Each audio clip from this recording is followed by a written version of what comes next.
ဘုန်းတကားတက်ဘာဆက်ဖြစ်နေလဲမင်္ဂလာပါနောက်ဆုံးရသတင်းများတင်ဆက်ပေးပါမယ်ဘုန်းတကားလိုလူသိများတဲ့ဗမာအမျိုးသားတော်လိုင်းတက်မတော် BNR ရဲ့ဗန္နာယီမှုကိုဖြိုးနဲ့စစ်ရေးတာဝန်ခံကိုလက်တို့ပြောင်းဆုံးနေပြီး၎င်းတို့ရဲ့ခေါင်းဆောင်ဘုန်းတကားနဲ့တူစစ်တပ်ဘက်ကိုပတ်ပြောင်းသွားတာဖြစ်နိုင်ကြောင်းအမျိုးသားညီညွတ်ရေးအစိုးရ NUG ရဲ့ပလဲမြို့နယ်ပြည်သူ့အုပ်ချုပ်ရေးဖွဲ့ခေါင်းဆောင်ဦးစောထက်ကပြောပါတယ်။ NUG ဘက်ရောက်လာသူတွေကဘုန်းတကားတက်ရဲ့နိုင်ငံရေးမှုစစ်ရေးဒုတိယတာဝန်ခံနဲ့တပ်ဖွဲ့ဝင်150ခန့်ဖြစ်ကြောင်းစုံစမ်းသိရှိရပါတယ်။၎င်းတို့က NUG ထံလက်နက်ချခြင်းဒါမှမဟုတ်ဖမ်းဆီးခံရခြင်းလားဆိုတာကိုတော့ရှင်းရှင်းလင်းလင်းမသိရသေးပါဘူး။စစ်တပ်ထုတ်ပြန်ချက်မှာဘုန်းတကားနဲ့မိသားစုဝင်တွေပါဝင်တယ်လို့ဖော်ပြထားပြီးမြဲဗန္နာယီမှုနဲ့စစ်ကြောမှုတို့နဲ့ပတ်သက်ပြီးတစုံတရာထည့်သွင်းဖော်ပြထားခြင်းမရှိပါဘူး။တော်လိုင်းအင်အားစုများကတော့၎င်းတို့နှစ်ဦးကဘုန်းတကားနဲ့အတူပတ်ပြောင်းသွားတာဖြစ်နိုင်ကြောင်းလည်းယူဆထားပါတယ်။ဘုန်းတကားနဲ့ BNR ခေါင်းဆောင်များစစ်တပ်ဗတ်ပြောင်းသွားပြီးတဲ့နောက်လွတ်မြောက်နေသူတွေကိုဆက်လက်ဖမ်းဆီးနိုင်ဖို့လှုံ့ဆော်နေကြောင်းအမျိုးသားညီညွတ်ရေးအစိုးရထံကသိရပါတယ်။မြေပြင်မှာတချို့ကိစ္စတွေကဆက်လက်ဆောင်ရွက်နေဆဲဖြစ်တယ်။တချို့တွေလည်းထွက်ပြေးလို့လိုက်လံဖမ်းဆီးဖို့ကြိုးစားနေဆဲဖြစ်တယ်လို့အမျိုးသားညီညွတ်ရေးအစိုးရပြောရေးဆိုခွင့်ရှိသူဦးနေဖုံးလက်ကပြောပါတယ်။ပလဲမြို့နယ်ရှိဘုန်းတကားရဲ့စခန်းတွေကိုဖေဖော်ဝါရီ19ရက်နေ့မှာအမျိုးသားညီညွတ်ရေးအစိုးရလက်အောက်ခံ PDF တန်ရင်တပ်ဖွဲ့တွေကဝင်ရောက်စီးနင်းခဲ့ပြီးနောက်တရက်ဖေဖော်ဝါရီ18ရက်ညနေမှာဘုန်းတကားကစစ်တပ်ထံဖတ်ပြောင်းသွားပါတယ်။ဘုန်းတကားနဲ့တူမိသားစုဝင်တွေကလက်နက်မျိုးစုံ6လက်ဆက်ဆက်ပစ္စည်းများနဲ့အတူညနေ4:50ဝန်းကျင်မှာဖတ်ပြောင်းလာကြောင်းစစ်တပ်ကသတင်းထုတ်ပြန်ပါတယ်။ဘုန်းတကားနဲ့သူ့ရဲ့တပ်ဖွဲ့ဝင်များ NUG ဖမ်းဆီးရမိသူနဲ့ NUG ထံလက်နက်ချသူတွေမှာဘုန်းတကားတပ်မှနိုင်ငံရေးမှုနဲ့စစ်ရေးဒုတိယတာဝန်ခံတို့ပါဝင်ကြောင်းထိပ်ပိုင်းခေါင်းဆောင်တွေဖြစ်တဲ့ဗန္နာရေးတာဝန်ခံကိုဖြိုးနဲ့စစ်ရေးတာဝန်ခံကိုလက်တို့လည်းဘုန်းတကားနဲ့တူပါဝင်သွားနိုင်ခြေရှိကြောင်းပလဲမြို့နယ်ပြည်သူ့အုပ်ချုပ်ရေးဖွဲ့ခေါင်းဆောင်ဦးစောလက်ကပြောပါတယ်။150ထဲမှာကြံခဲ့တာကခေါင်းဆောင်ပိုင်းမှာနိုင်ငံရေးမှုတာဝန်ယူတဲ့သူရဲ့စစ်ရေးဒုတိယတာဝန်ခံလားမသိဘူးအဲ့ဒီလူတွေကြံခဲ့တယ်အဓိကတော့ဗန္နာရေးမှုခေါ်တဲ့ကိုဖြိုးဘုန်းနဂါနဲ့နမနဲ့ယူထားတဲ့ကိုဖြိုးပါသွားတဲ့အနေအထားရှိရဲ့စစ်ရေးတာဝန်ခံကိုလက်လည်းဘုန်းနဂါနဲ့တူပါသွားတဲ့အနေအထားရှိရဲ့လို့တော့သုံးသပ်ရတယ်လို့ဦးစောထက်ကပြောပါတယ်ဘုန်းနဂါနဲ့တပ်ဖွဲ့ဝင်တွေကိုတတ်ငယ်မတိန်မှုမတိန်ချင်းရန်ကြံစီမှု PDF တပ်ဖွဲ့ဝင်2ဦးကိုပြစ်ခတ်တပ်ဖြတ်မှု NUG ကိစ္စကန်းကိုစီနေမီရိုက်နှက်ဖမ်းဆီးမှုစတဲ့တိုင်တန်းချက်9ခုကိုဆောင်ရွက်နေကြောင်းအမျိုးသားညီညွတ်ရေးအစိုးရပြည်ထောင်စုနဲ့လူဝင်မှုကြီးကြပ်ရေးဝန်ကြီးဌာနကထုတ်ပြန်ထားပါတယ်။ဒီကိစ္စတွေမှာပါဝင်ပတ်သက်ခဲ့တာမျိုးဆိုရင်တော့ဥပဒေနဲ့ညီဆက်လက်ဆောင်ရွက်သွားမှာဖြစ်ပါတယ်။ဒီလိုမဟုတ်ဘဲနဲ့လာရောက်ပူးပေါင်းတဲ့သူတွေခုခံမှုမရှိဘဲအဖမ်းခံတဲ့သူတွေဒီလိုမျိုးလူမျိုးတွေဆိုရင်တော့သူတို့သဘောထားဆန္ဒပေါ်မူတည်ပြီးဆက်လက်ဆောင်ရွက်ရမှာဖြစ်တယ်လို့၎င်းကပြောပါတယ်။ဘုန်းတကားပါဝင်ပြစ်မှုကျူးလွန်သူများနဲ့တိုင်ကြားခံရသူများနဲ့ပတ်သက်ပြီးအရေးယူဆောင်ရွက်နိုင်ဖို့ဖမ်းဆီးနိုင်ဖို့ဆောင်ရွက်ခြင်းသာဖြစ်ပြီးအမှုကိစ္စမှာမပါဝင်တဲ့မိသားစုတွေနဲ့ဆွေမျိုးသားချင်းတွေပေါ်အန္တရာယ်မပြုကြောင်းဦးနေဖုံးလက်ကဆိုပါတယ်။ဒီမှုကိစ္စမှာမပါဝင်တဲ့မိသားစုဝင်တွေဆွေမျိုးတွေဆိုတာကဘာမှလုပ်စရာအကြောင်းမရှိဘူး။ဒါပေမဲ့လက်ရှိချိန်မှာစစ်တပ်ကနေရာဒေသမရွေကိုပုံကျဲတိုက်ခိုက်တာတွေလုပ်နေတာရှိသလိုစစ်ကြောင်းထိုးတာတွေလည်းရှိလာနိုင်တဲ့အခြေအနေဖြစ်တဲ့ဒီလိုကိစ္စမျိုးတွေရှိလာရင်တော့ဒါတွေကနေအပြေးအဝရာနှုန်းပြေကာကွယ်ပေးနိုင်ဖို့ဆိုတာတိတ်တော့မလွယ်ကူတဲ့အခြေအနေဖြစ်တယ်လို့၎င်းကဆိုပါတယ်။ဘုန်းတကားနဲ့တပ်ဖွဲ့ဝင်များပြစ်မှုကျူးလွန်ထားခြင်းမရှိတဲ့တပ်ဖွဲ့ဝင်များကို၎င်းတို့စိတ်ဆန္ဒရှိပါကပြည်သူ့ကာကွယ်ရေးတပ်မတော်ပကဖမှပူးပေါင်းပါဝင်ပြီးဆက်လက်ပါဝင်တိုက်ပွဲဝင်ဖို့စီစဉ်သွားမယ်လို့ကာကွယ်ရေးဝန်ကြီးဌာနကဒီကနေ့ထုတ်ပြန်ပါတယ်။ BNR မှထုတ်ပြီးတဲ့လက်နက်များကင်ဆောင်ထားတဲ့တပ်ဖွဲ့ဝင်များအနေနဲ့မြို့နယ်သို့မဟုတ်ခရိုင်ပြည်သူ့ကာကွယ်ရေးအဖွဲ့ပကဖတန်ချိတ်ဆက်အနက်ဘုံနဲ့လက်နက်နဲ့ဆက်ဆက်ပစ္စည်းတွေကိုရောင်းချပေါင်းနှံဖျက်ဆီးခြင်းဖျောက်ဖျက်ခြင်းတို့လုပ်ပါကပြင်းပြင်းထန်ထန်အရေးယူသွားမယ်လို့ရင်းမပင်ခရိုင်ပကဖကထုတ်ပြန်ထားပါတယ်။တော်လိုင်းကနအုပ်ကလာမှာဘုန်းတကားကပလဲမြို့နယ်ပြည်သူ့ကာကွယ်ကိုဖွဲ့စည်းခဲ့ပြီးတဲ့နောက်2022ခုနှစ်ဇန်နဝါရီမှာမြန်မာတော်ဝင်နဂါတက်တော်လို့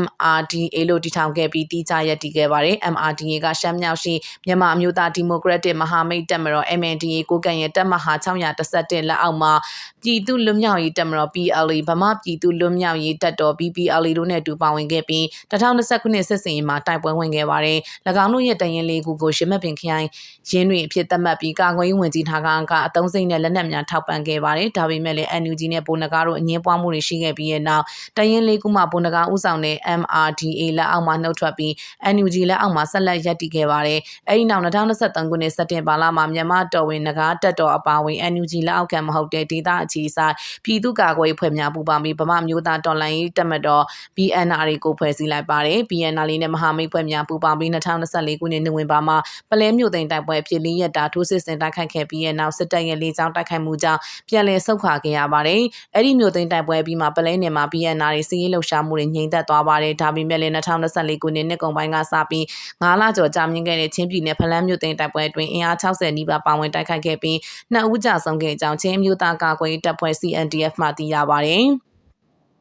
မြို့သိမ်းအပီတီအယောက်60လောက်ပါပါတယ်တခါတည်းအယောက်60လုံးပါတာမဟုတ်ပင်အစမှာ10ဦးနဲ့တက်ချင်းလိုက်ပြန်လာတယ်ဒီလိုမျိုးနဲ့ပါဝင်တယ်လို့ CND ရဲ့ပြောရေးဆိုခွင့်ရှိသူစလိုင်းတင်မြင့်ထုတ်ကပြောပါတယ်သူအောက်မှာရှိတဲ့ရဲဘော်တော်တော်များများကဒီတော်လိုင်းဘက်မှာတကယ်ကိုအသက်ပေးပြီးမှကိုအင်ကပေးဆက်တာတွေအများကြီးရှိတယ်ဒီလူတွေကတော်တော်လေးလက်ရင်နာစရာကောင်းတယ်လို့၎င်းကဆက်ပြောပါတယ်စကိုင်းတိုင်းနဲ့ဆက်ဆက်နေတဲ့မကွေးတိုင်းရောဒေသမှာ၎င်းတို့ရဲ့မဟာမိတ်တပ်ဖွဲ့တွေနဲ့တူလှုပ်ရှားတဲ့ PNR တပ်ဖွဲ့ဝင်အချို့ရှိကြောင်းဒေသခံတွေစီကသိရပါတယ်ပလဲနယ်မှာအခြေစိုက်ပြီးတီးကြရက်တီလှုပ်ရှားတဲ့ PNR နဲ့ NUG မကြာခဏပေါ်တိုက်မှုတွေဖြစ်ပွားခဲ့ပြီးအခုနှစ်ဇန်နဝါရီလဆန်းမှာကိစ္စကမ်းများအပြန်လည်စီးနင်းခဲ့ရမှာနှစ်ဖက်ပေါ်တိုက်မှုအရှိန်မြင့်တက်လာတာပါဖေဖော်ဝါရီ12ရက်နေ့မှာရမက်ပင်ခရိုင်တိုင်ရင်လီမှာကိုကရုံးကို PNR တပ်ဖွဲ့ဝင်များကပြစ်တက်ခဲ့တယ်အဲ့ဒီဖြစ်စဉ်ပြီးရက်ပိုင်းတွင်းမှာပဲ PNR တပ်စခန်းတွေကို NUG လက်အောက်ခံခရိုင်တိုင်ရင်တပ်ဖွဲ့များကစီးနင်းတိုက်ခိုက်ပြီးတဲ့နောက်ဖေဖော်ဝါရီ18ရက်နေ့မှာဖိုနကားကစစ်တပ်ထံဖက်ပြောင်းသွားတာဖြစ်ပါတယ်စကမ်းများတိုက်ခိုက်ခံရပြီးနောက်ဘိုးနဂါက၎င်းရဲ့စာတိရွာဖြစ်တဲ့ကြောင်တန်းရွာဖုန်ကြီးကျောင်းမှာမိသားစုနဲ့တူတွားရောက်ခုံလုံခဲ့တယ်လို့ပလဲမြို့နယ်ပါအဖတာဝန်ခံဦးစောထက်ကဆိုပါတယ်။အဲဒီနောက်ပလဲမြို့မှထွက်လာတဲ့အင်အား90ခန့်မှစစ်ကြောင်းကမြို့အနောက်ဘက်တစ်ထရွာကိုရောက်ရှိလာပြီးဘိုးနဂါတို့ကိုခေါ်ထုတ်သွားကြောင်းဦးစောထက်ကဒေသခံများထံမှရရှိရတဲ့အချက်လက်ကိုကိုးကားပြီးတော့ပြောပါတယ်။သူကပုံအောင်ရကြောင်တန်းရွာကထွက်လာတဲ့တစ်ထရာနဲ့ကြောင်တန်းရွာကနီနီလေးဆိုတော့သူကပုံတဲ့နေရာကထွက်လာပြီးတော့စစ်ကြောင်းနဲ့ပူးပေါင်းသွားတယ်အဲ့ဒီစစ်ကြောင်းကသူနဲ့သူ့မိသားစုတွေကိုပလဲမြို့ကိုခေါ်သွားတယ်နာမခကနေ MI-70 2စီးနဲ့လာခေါ်သွားတယ်ပထမတစ်စီးပြန်တက်တာကလူ3ယောက်ပဲပါသွားတယ်ဒုတိယတစ်စီးမှာတော့လူ20ကျော်ပါသွားတယ်လို့၎င်းကဆိုပါတယ်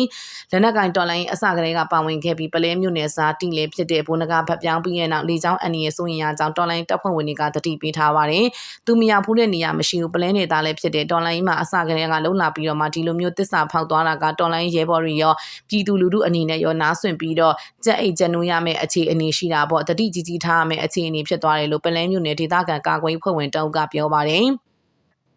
ဗတ်ပြောင်းပြီးတဲ့နောက်နိုင်ပိုင်းတွင်းမှာပဲနမကမတက်လာတဲ့စက်တက်လီဒီတွေကပလဲမျိုးအနီးဝန်းကျင်နဲ့ရမပင်မြို့နယ်မှာလေကြောင်းတိုက်ခိုက်မှုတွေပြုလုပ်နိုင်ကြောင်းဒေသခံတွေကဆိုပါတယ်။ဒါအပြင်ဒီကနေ့မနက်ပိုင်းမှာပလဲမြို့နယ်မှာခြေကုပ်ယူထားတဲ့စစ်တပ်ကအင်အား200ခန့်နဲ့မြကုန်းရွာမှာတဆင်မြို့အနောက်ဘက်ကိုစစ်ကြောင်းထိုးနေကြောင်းဒေသတွင်စီးရဲလှုပ်ရှားမှုအခြေအနေတွေကိုဖော်ပြနေတဲ့ရင်းမြစ်ဌာနေစာမျက်နှာကထုတ်ပြန်ထားပါတယ်။နောက်ထပ်တစ်ပုတ်အနေနဲ့ပလဲမြို့နယ်မှာစစ်တပ်ကရဟန်းရင်နဲ့စစ်အင်အားဖြည့်တင်းပြီးရဲ့နောက်ချင်းရွာများကိုစတင်စစ်ကြောင်းထိုးနေတဲ့အကြောင်းတင်ဆက်ပေးပါမယ်။စကိုင်းတိုင်းပလဲမြို့နယ်မှာအကြမ်းဖက်စစ်တပ်ကရဟန်းရင်နဲ့စစ်အင်အားဖြည့်တင်းပြီးရဲ့နောက်ချင်းရွာတွေကိုစတင်စစ်ကြောင်းထိုးနေကြောင်းပလဲမြို့နယ်ပြည်သူ့အုပ်ချုပ်ရေးဘွဲ့ခေါင်းဆောင်ကိုစောထက်ကပြောပါတယ်။ဖေဖော်ဝါရီ19ရက်မနက်ပိုင်းမှာပလဲမြို့ပေါ်ရှိအကြမ်းဖက်စစ်တပ်စခန်းကိုမုံရွာမြို့အခြေဆိုင်အနောက်မြောက်တိုင်းစစ်ဌာနချုပ်မှာတက်လာတဲ့ MI-70 ရဟန်းရင်နဲ့15ကြိမ်လူနဲ့လက်နက်ခင်းရများအင်အားဖြည့်တင်းပြီးရဲ့နောက်အင်အား200ခန့်မှစစ်ကြောင်းကမင်းတိုင်ချင်းရွာဘက်ကိုစစ်ကြောင်းထိုးဝင်ရောက်လာကြောင်းသိရပါတယ်။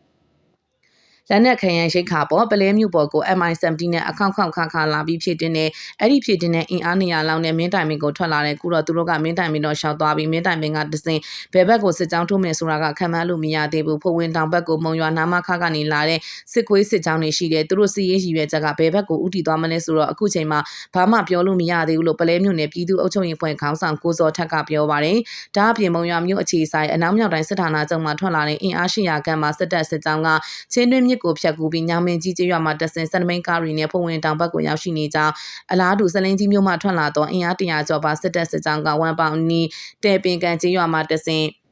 ရာဇကျော်ရွာဘက်ကိုဦးတည်သွားနေကြောင်းသိရပါတယ်။အဲ့ဒီလိုစစ်တပ်စစ်ကြောင်းတွေဝင်ရောက်လာတာကြောင့်တပ်ဆိုင်ရာတော်လိုင်းတပ်ဖွဲ့များခုခံစစ်ဗျူဟာနဲ့ဒေသပြည်သူတွေရဲ့လုံခြုံရေးအစီအမံတွေကိုအရေးပေါ်ပြင်ဆင်ထားကြဖို့နဲ့ဒေသခံပြည်သူတွေလည်းကြိုတင်ရှောင်ရှားနေထိုင်ကြဖို့တော်လိုင်းဖွဲ့စည်းတွေကတိုက်တွန်းထားတယ်လို့သတင်းမှဖော်ပြပါရှိပါတယ်ရှင်။